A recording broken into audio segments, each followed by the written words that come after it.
The Pride Lands were not always the thriving paradise they seemed. Beneath the golden savanna and sunlit skies lay secrets long buried, whispered only in the winds. Simba, now king, began to hear those whispers.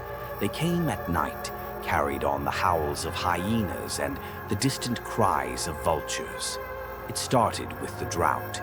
The once plentiful water holes dried up, and the prey became scarce. Simba, desperate to save his pride, ventured to the edges of the Pride Lands where no lion had dared go for generations. There, in the shadow of a jagged, cursed mountain, he found it, the ruins of the forgotten pride. The ground was littered with bones, and the air was heavy with decay. In the center of the ruins stood a massive, crumbling stone statue of a lion with hollow eyes that seemed to follow Simba's every move. As he stepped closer, he heard a voice, not the wise, comforting tone of Mufasa, but a cold, sharp whisper that chilled his very soul. "Welcome, son of the Golden King," the voice hissed. "Do you seek power to save your pride?"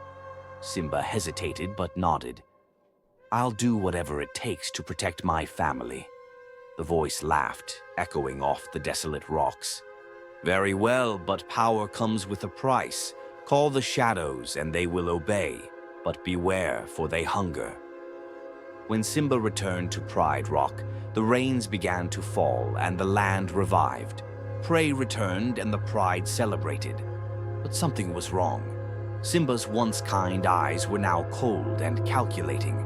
His movements were sharp, his roars more aggressive.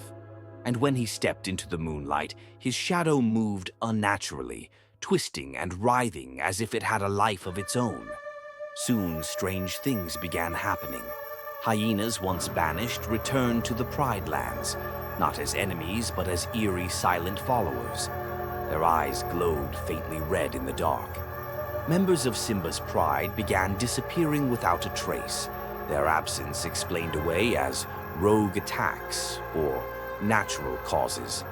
But Nala knew better.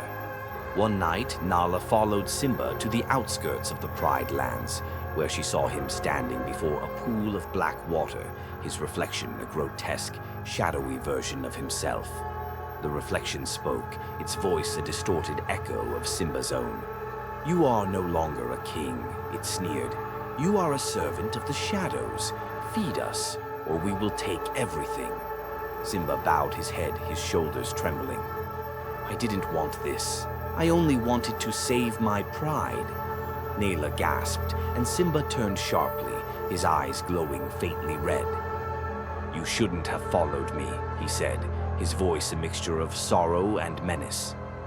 Before Nala could run, the shadows enveloped her, pulling her into the dark pool. Her cries echoed briefly before silence fell. Simba stood frozen, tears streaming down his face as the shadow behind him grew larger, its claws reaching toward Pride Rock. By dawn, Pride Rock was a wasteland. The once thriving pride was gone, their roars silenced. The land returned to drought, the skies perpetually gray. And atop Pride Rock stood Simba, his mane blackened, his eyes glowing with an unholy light. Around him, shadowy figures whispered and writhed, their laughter hollow and cold. The Pride Lands were no longer ruled by the circle of life. They had fallen to the eternal grip of the shadows, and Simba, once the savior of his pride, was now its eternal tormentor.